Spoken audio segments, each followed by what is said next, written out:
Solar.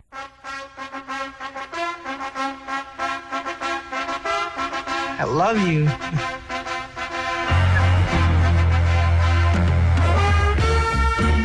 I love you. I love you. I'm not even embarrassed to say it. I love you. I'm not embarrassed. I love you. I love you. Why don't we say that every day? Why can't we say it more often? I just love you. I just want to go to the rooftops and scream, I love my best friend. I'll tell you what, I know who loves me right now. Vince Garcia. He loves me. First winner of our family 4-pack of 5 total 4-packs. He's going to go see Jose Ramirez fight for the state regional championship at Sierra Tennis and Racket Club. They're going to change the tennis courts into a under the stars atmosphere boxing ring. It's going to be a cool atmosphere. And Jose Ramirez is going to be on this very program in just a few minutes. You'll get to know him. He's basically an unknown nationally, but he's becoming very known very quickly. And he's moving up in the ranks. And as soon as he graduates from Fresno State, he's going pro. And that will be in 2012, a little bit after that, as soon as he wins gold. And there's a lot of pressure in that. Everybody thinks he'll just walk in, shoe in, win the gold medal in the 2012 London Games. That's right. He'll have that training camp in Colorado Springs. The top 4 in each weight class are headed to the 2012 Olympic Games. So there you have it. Steve Gonzalez now joining us. Steve, little-known guy, Jose Ramirez. And, you know, it's a story that is unique and people should hear about because he's a kid that has been offered the world right now and is saying, back off. I'm going to get my education. Good for him. Yeah, and it's one of those stories you never really hear. But I should say this to you. How you feeling tonight?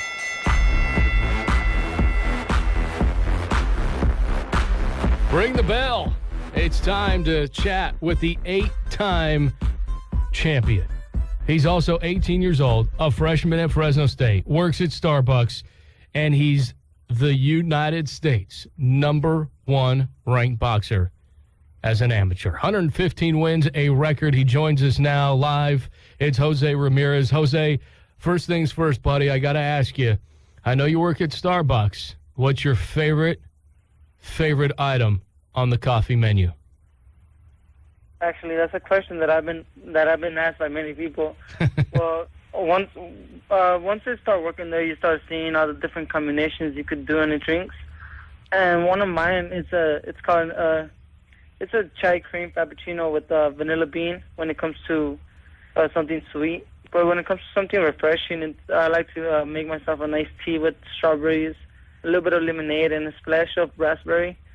So it's like it's not on the menu. It's something that we, as the baristas, we learn to try different drinks.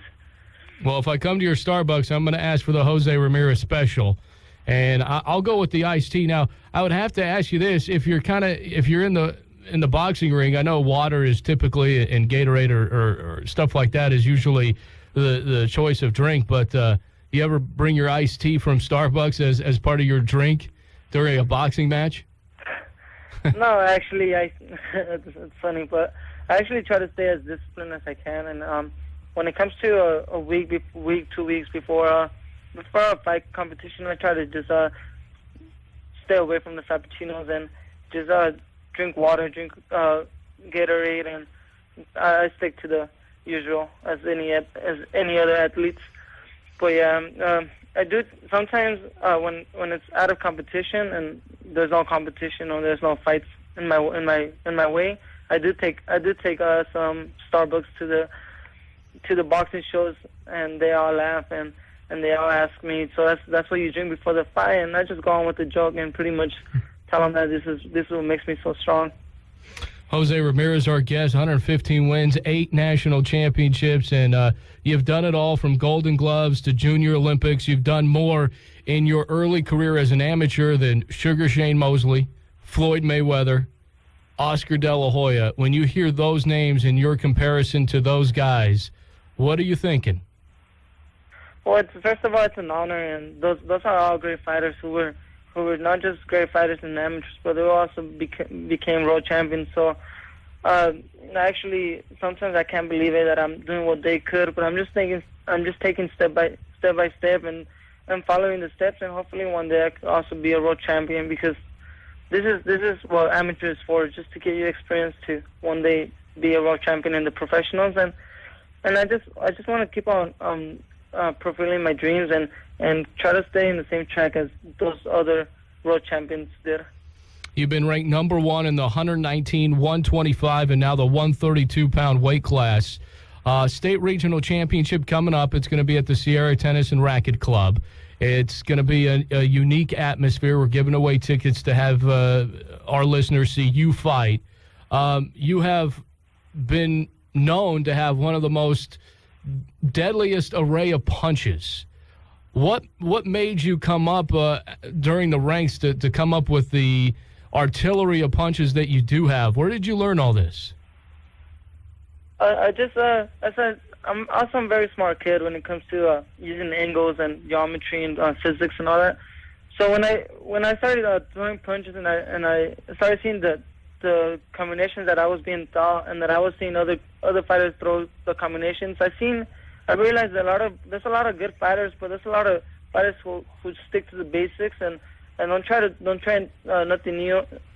And I started seeing, more professional boxing and more of those fighters who use angles and who move around, and such as Manny Pacquiao, Mayweather, and they all use different angles and in a way where they throw combinations from different angles, different sides from left to right, switching left foot, right foot, from a lefty to a righty.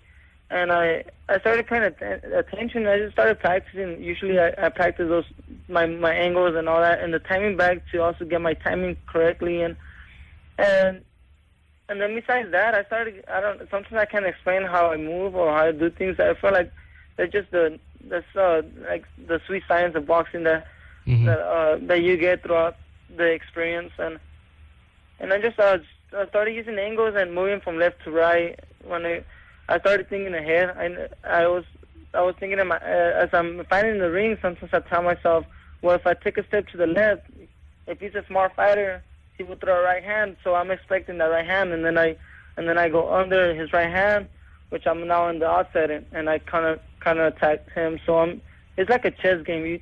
You always thinking a move ahead, but you have the way you're thinking. You also gotta like when I take a step to the left, a smart fighter would throw a right hand because I would throw a right hand if I was him in his situation. So I always try to think one step ahead and always and make the fight my fight. And that's how I learned how to use angles and how to throw strong combinations and pinpoint my shots good. 4.0 student, our guest, Jose Ramirez, now at Fresno State. You've grown up, you're not rich, and you have a big family, and you've lived with your family all together, your cousins and aunts and uncles in a small apartment. You've all been together. You've gotten calls from Oscar De La Hoya and Fernando Vargas and guys that would like you to go pro. Why have you been staying so grounded, and why is it so important to you to stay the course, go to the Olympics, and go to school? One reason is because as I started becoming a better fighter and I started getting invited to USA camps, and the USA camps is that they invite the best fighters out there in the amateurs, and they started talking about us in the subject of professional promoting, and they started giving us stories about how many, even those nicest promoters that are out there, they think that they help a lot of kids out. Sometimes they use them good fighters, and they use the talent, and they give them this much money and then offer them. But there's been a lot of controversial arguments about how they burn out the fighters really fast, and I don't want to be in that position where they're just going to use me to be a regular fighter. Before I turn pro, I want to be in the position where they're going to take care of me because I'm actually worth more than just a regular fighter, and because of the different financial payment that the difference of money that will be in there too. But besides that, I feel becoming an Olympian, it's a dream that every athlete gets as soon as they win their first tournament.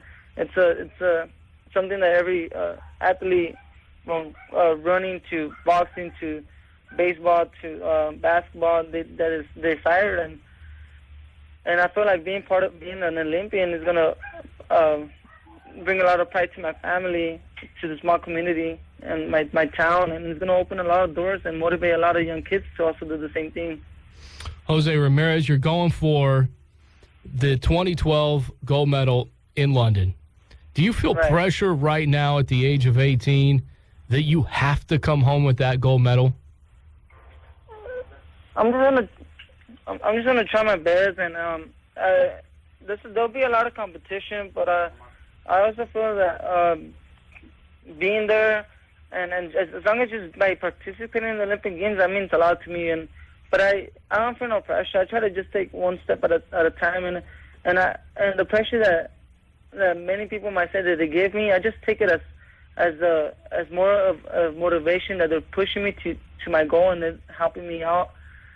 And I try not to sometimes I do get pressure when it comes to small show bouts, but I just try to fight hard as if it was a final championship fight, and have no mercy in there. But once the bell rings, then I'll show good sportsmanship.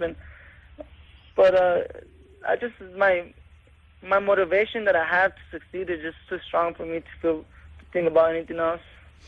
You have your own website, thefuturechamp.com. You have an iPhone app, an Android app. It's called Future Champ. You have a lot of national writers now getting a hold of your story. Tell me about this. And I only got about 30 seconds to go here. But right now, if you could fight anybody in the world, whether it's Oscar De La Hoya, I know he's retired, but even Floyd Mayweather or Manny Pacquiao, who would you want to fight? And who do you believe you have that fighting style as?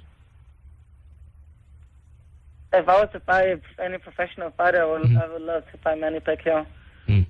The reason is because he's probably one of the top fighters right now, and even though Mayweather has a big chance of defeating Manny Pacquiao because of his skills, but I feel that Manny Pacquiao is willing to fight anyone, and I feel that'll be a good fight because Manny Pacquiao always goes in there to fight, as I always go in there to fight, and we have the same styles. It's just that he's a lefty and he's an orthodox, and I feel it'll be a stronger fight, and I feel like me and him will put on a better show for the people than if I was to fight Mayweather.